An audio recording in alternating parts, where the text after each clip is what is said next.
ఆంధ్రప్రదేశ్ ప్రేక్షకులందరికీ అలాగే అభిమానులకి విజయదశమి శుభాకాంక్షలు. నిన్నే డమరుకం ఫస్ట్ కాపీ చూశాను. ఫైనల్గా డిటిఎస్ మిక్స్ చేసి అంతా కంప్లీట్గా. అఫ్కోర్స్ నాకన్నా ముందు సెన్సార్ వాళ్ళు చూశారు, బట్ నిన్న నేను చూశాను. అండ్ చాలా చాలా హ్యాపీగా ఉంది, అద్భుతంగా ఉంది. హైలైట్స్ నిజంగా చెప్పుకోవాలి అంటే లాస్ట్ 30-35 మినిట్స్ ఆ సినిమాలో almost lord of the rings, mummy returns, మీరు ఆల్ హాలీవుడ్ ఫిల్మ్స్లో ఉన్న టాప్ క్లాస్ ఫిల్మ్స్ అన్నిటికీ రీచ్ అయింది. ఈ విజువల్ ఎఫెక్ట్స్ కానీ అండ్ గ్రాఫిక్స్ కానీ, అంటే గ్రాఫిక్స్ మూలంగానే సినిమా ఆడుతుందని నేను అన్ను. బట్ ఆ గ్రాఫిక్స్ నేను మన హిందూ కల్చర్ని, మిథాలజీని అన్నీ కలిపి చాలా బాగా కలిపి ఒక అద్భుతంగా చేశారు. And hats off to the whole team. అందరు టెక్నీషియన్స్, శ్రీనివాస్ రెడ్డి గారి దగ్గర నుంచి మొదలయ్యి ఫైర్ ఫ్లై వాళ్ళు, కంప్యూటర్ గ్రాఫిక్స్, అలాగే కెమెరామెన్ చోట, ఫైట్ మాస్టర్ విజయన్, అండ్ వీళ్ళందరికన్నా మించి ఎంతో గట్స్ పెట్టి ఆర్ఆర్ వెంకట్ గారు, ఆర్ఆర్ ఫిల్మ్స్ నుంచి డాక్టర్ వెంకట్ గారు ఈ సినిమా తీయటం, it's fantastic. And of course rest of the film కూడా గ్రాఫిక్స్ అనేవి త్రూ అవుట్ ద ఫిల్మ్ ఉంటాయి. అండ్ కథ కూడా చాలా కమర్షియల్గా, చాలా మాసీగా, నా క్యారెక్టర్ అని చాలా బాగా వచ్చాయి. సినిమా యాక్చువల్గా December 25th షూటింగ్ అయిపోయింది. అండ్ దీని climax around November 25th shoot చేసాం. అదే టైంలో నేను 2 సినిమాలు షూట్ చేస్తున్నాను. రాజన్న కానీ షిరిడి సాయి తర్వాత వచ్చింది. రాజన్నను డమరుకం 2 సినిమాలు కలిపి షూటింగ్ జరుగుతూ ఉంది. అండ్ రాజన్లో ఆఫ్కోర్స్ కొంచెం బాడీ అది కొంచెం బాగా పెంచాలి, డమరుకంలో కూడా బాగా యాక్షన్ సీక్వెన్స్ చాలా ఇదిగా తీసే సినిమా అని చెప్పి కొంచెం ఆ సంవత్సరం అంతా కొంచెం బాడీ బాగుండాలని ఎక్సర్సైజ్ కానీ కానీ డయట్, ఎక్సర్సైజ్ కన్నా డయట్ చాలా ముఖ్యం అండి. ఒక మనిషిలో ఒక మసిల్ పెరగాలన్నా, ఏం చేయాలన్నా డయట్ అనేది చాలా ఇంపార్టెంట్. కరెక్ట్ టైంకి ఏది తీసుకోవాలి, ఏది తీసుకోకూడదు అనేది. ఆ టైంలో నాకు మన చోట కే నాయుడును, శ్రీనివాస్ రెడ్డి గారు వచ్చి ఈ క్లైమాక్స్లో ఒక పోర్షన్లో అవసరం అంటే, నేను దీనికి ఏదో షర్ట్ తీసి చూపించాలి అనేది నాకు ఇష్టం ఉండదు జనరల్గా. అది సినిమాకి అవసరం అవుతేనే చేయాలి అనేది అవసరం. ఒక పోర్షన్లో జస్ట్ ఫర్ అ లిటిల్, ఒక బ్రీఫ్ టైంలో అవసరం సినిమాకి అని చెప్పారు. చెప్తే మరి తీసినప్పుడు కరెక్ట్గా ఉండాలి కదా. నాకు బాడీ జనరల్గానే లీన్గా ఉంటుంది, ఎప్పటి నుంచో అలాగే ఉంటుంది, ఫిట్టెడ్ ఇది. కానీ ఎప్పటి నుంచో ఎక్సర్సైజ్ చేస్తున్నాను కాబట్టి ఆ 6 ప్యాక్ అనేది 4 ప్యాక్ అనేది లోపల ఎప్పుడూ ఉంది. దాని మీద ఒక తిన్న లేయర్ ఉంటుంది. అది చెయ్యాలి అంటే కొంచెం ఒక నెల రోజులు కష్టపడితే చాలు ఎవరికైనా. అంటే రెగ్యులర్గా ఎక్సర్సైజ్ చేసేవాళ్ళు. ఉప్పు తక్కువ తినాలి, అన్నం అనేది టోటల్గా మానేయాలి, కార్బోహైడ్రేట్స్ అనేది కంప్లీట్గా మానేయాలి. నీళ్లు కూడా ఎస్పెషలీ షూటింగ్ ముందు నీళ్లు అనేది అసలు మానేయాలి. ఆ పాపం ఆ సునీల్ ఎన్ని కష్టాలు పడ్డాడో కానీ. యాక్చువల్గా 6 ప్యాక్ ఉండేవాళ్ళకండి మూడ్ అనేది కరెక్ట్గా ఉండదు నాకు తెలుసు. అంటే సరిగ్గా కడుపు నిండా భోంచేయకపోతే ఎప్పుడు కోపంగానే ఉంటాం. అందుకనే నాకు ఇష్టం ఉండదు జనరల్గా. అండ్ ఫేస్ కూడా హెల్తీగా గ్లోలో ఉండాలంటే పర్ఫెక్ట్గా ఉండాలి డైట్ అది ఇది. సో ఆ ఒక్క 2 వీక్స్ కోసం అని చెప్పి కొంచెం కష్టపడి చేస్తే కొంచెం ఒక మాదిరిగా బయటకు వచ్చాయి. బట్ మీరు రామదాస్లో ఆటలో చూసినా కూడా యాక్చువల్గా రామదాస్ ఆ సినిమాలో నాకు లైట్గా ఉండేవి. అప్పుడు నేను మేకప్ వేసి కవర్ చేయాల్సి వచ్చింది. రామదాస్ అయి ఉండి చెరసాలలో ఉండి 4 ప్యాక్లు 6 ప్యాక్లు ఉండకూడదని కవర్ చేయాల్సి వచ్చింది. సో అది వచ్చింది, బట్ అది పెద్ద ఇంపార్టెన్స్ కాదు అది. అండ్ ఏం లేదు, దానికి కూడా మార్గం ఉంది. మళ్ళీ 6 ప్యాక్ అనగానే ఆ బాడీ ఇప్పగానే ఫస్ట్ ఆయిల్ రాసేస్తారు బాడీకి, దాన్ని కొంచెం ట్యాన్ చేస్తారు. చెప్తున్నాను సీక్రెట్స్, ఇదేమి పెద్ద ఇట్లా దాచుకునేది ఏం లేదు. ట్యాన్ చేస్తారు బాడీ అంతా, కొంచెం డార్క్ కలర్ వేస్తారు. ఆటోమేటిక్గా చోట పైనుంచి లైట్ పెడతాడు. పెట్టేసినవన్నీ కొంచెం ఉన్నది కొంచెం ఎన్హాన్స్ అయ్యి బాగా కనపడుతుంది, అంతకన్నా ఏం లేదు. బట్ 6 ప్యాక్ అనేది నాలోనే కాదు మీ అందరిలో ఉంది. అది సక్కుబాయ్ గరం చాయ్ సాంగ్ మొన్నే చేసాము. యాక్చువల్గా చెప్పాలంటే సడన్గా నా హెయిర్ కూడా ఈ హెయిర్ స్టైల్కి వచ్చేస్తుంది. అది వచ్చేటప్పటికి అది సినిమా అయిపోయి మొన్నే ఇంకో మాస్ సాంగ్ బాగుంటుంది అని అనిపించి చేసాము. మొన్న గబ్బర్ సింగ్లో కూడా కేక అనే పాట పెద్ద హిట్ అయింది. దేవిశ్రీకి అది ఐటమ్ సాంగ్ అనగానే చాలా పెద్ద హిట్ అవుతున్నాయి. అండ్ ఈ సినిమాలో కూడా ఒకటి ఉంటే బాగుంటుందని అందరం ఫీల్ అయ్యి మొన్న చేసాము. చాలా చాలా బాగా చేశారు. అండ్ సాంగ్ కూడా చాలా పెద్ద హిట్ అయింది. నేను ఈస్ట్ గోదావరి స్లాంగ్ ఈవీవి గారి హలో బ్రదర్లో అప్పుడు బాగా చేసాం. అని ఈవీవి గారు మాట్లాడుతూ ఎప్పుడు ఈస్ట్ గోదావరి స్లాంగ్లోనే మాట్లాడతారు. చేసాము, చాలా రోజులు అయింది చేస్తే బాగుంటుందని. శ్రీనివాసరెడ్డి గారిలో కూడా బాగా తెలుసు ఆయనకి ఫస్ట్. సో ఆయన చెప్పి చేయటం, నేను దాన్ని ఫాలో అయ్యి చేయటం జరిగింది. అండ్ సినిమాలో కూడా అది బాగుంటుంది. డైలాగ్స్కి బాగా పవర్ఫుల్గా వస్తాయి డైలాగ్స్. ఎటకారం కూడా బాగా వస్తుంది. ఈస్ట్లో దాంట్లోనే ఎటకారం ఉంటుంది కదా, బాగా రావటం అని బాగా కుదిరింది.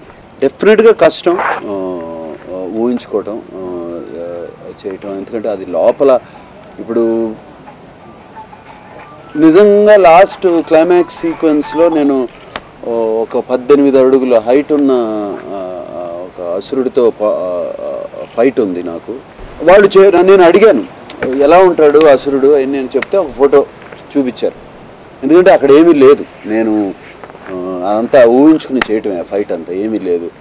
బట్ నిజంగా ఇప్పుడు ఫైనల్ గ్రాఫిక్స్ చూసిన తర్వాత నాకు నిన్న అనిపించింది, ఇదంతా ఇంత పర్ఫెక్ట్గా చూస్తుంటే ఇంకా నా ఎక్స్ప్రెషన్స్ ఇంకా ఫెరోషియస్గా ఉండే, సరిపోలేదే దాని వెనకాల, లేకపోతే దాన్ని చూసి ఇనఫ్గా భయపడలేదే ఆ సైజుని చూసి అనిపించింది.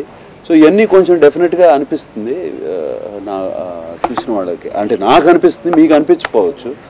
బట్ ఇది ఒక పెద్ద ఎక్స్పీరియన్స్ ఫ్యూచర్ ఫిలిమ్స్కి.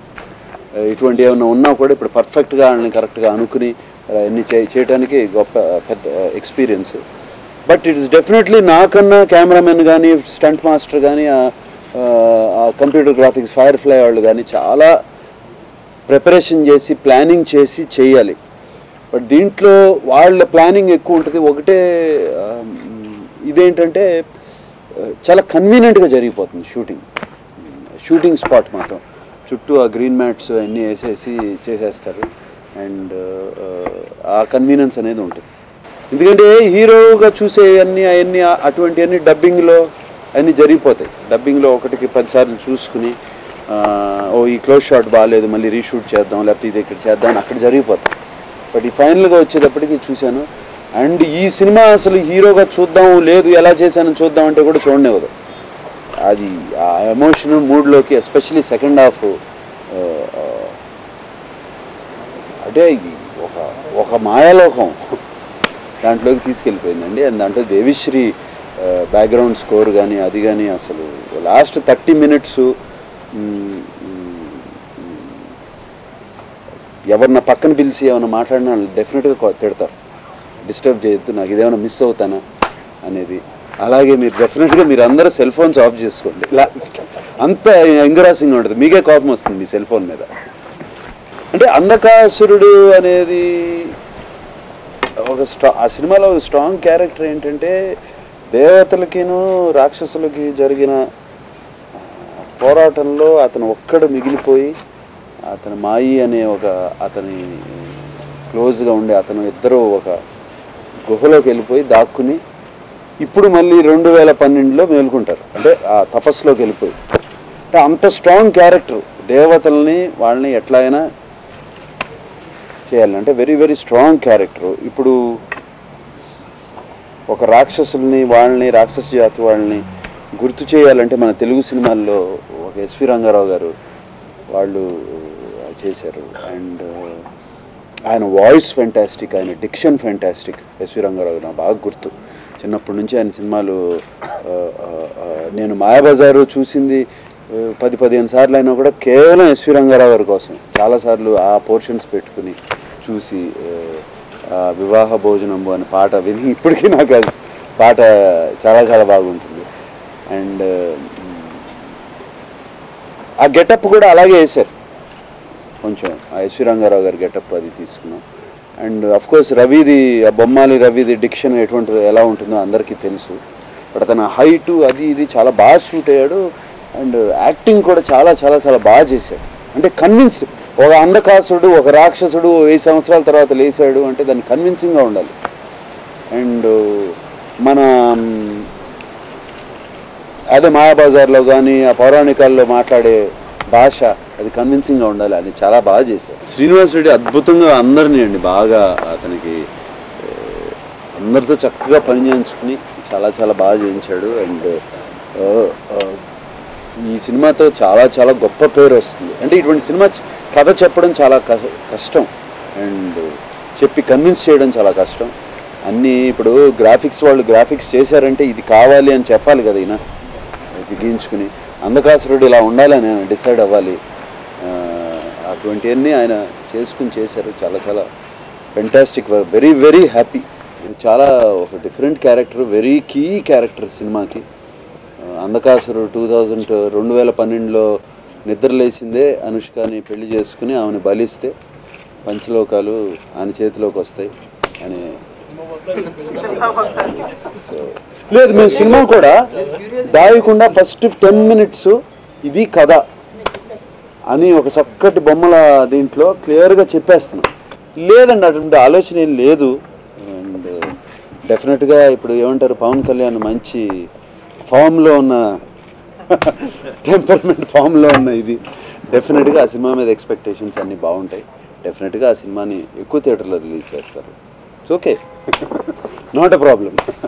సో దాని గురించి ఏమీ మేము ఆలోచించలేదు. మా సినిమా మీద మాకుంది. అండ్ గబ్బర్ సింగ్ నేను చూశాను, fantastic film, very very happy.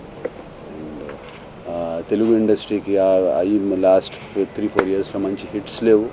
వరుసగా ఈ కాలం లాస్ట్ 4-5 monthsలో అన్ని సినిమాలు చక్కగా బాగా ఆడుతున్నాయి. అని ఇలా ఆడాలి, ఇప్పుడు కూడా ఆడాలి. ఇప్పుడు డమర్కం లాంటి సినిమా టీవీలో చూస్తే చాలా వేస్ట్ అని ఏం అనిపించదు. అది రెగ్యులర్ ఏదో అది ఆ పెద్ద స్క్రీన్ మీద చూస్తేనే బాగుంటుంది. అండ్ ఇది హాలీవుడ్లో కూడా ఇది ఎప్పుడైతే ఎక్కువ టీవీను పైరసీ స్టార్ట్ అయిపోయిందని అనుకున్నగానే వాళ్ళు ఆడియన్స్ థియేటర్స్కి రావట్లేదు అని అనుకున్నగానే వాళ్ళు ఇటువంటి హ్యూజ్ ఫిల్మ్స్ స్టార్ట్ చేశారు. టైటానిక్ అని పెద్ద పెద్ద ఫిల్మ్స్ మొదలయ్యాయి. దాని తర్వాత మళ్ళీ అందరూ థియేటర్స్కి వస్తే మొదలుపెట్టారు.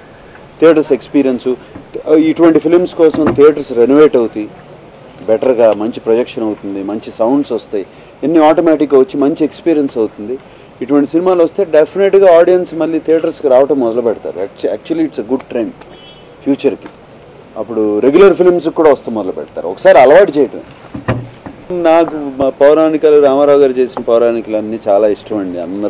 అందరూ ఆర్టిస్టులు ఉండేవారు, నాన్నగారు ఉండేవారు, ఆయన ఉండేవారు, ఇక గుమ్మడి గారు కానీ ఎంతమంది ఇక చెప్తే అట్లా అందరూ కలిసి చేస్తే ఒక క్యారెక్టర్ చేయాలని ఉంది. బాగుంటుంది.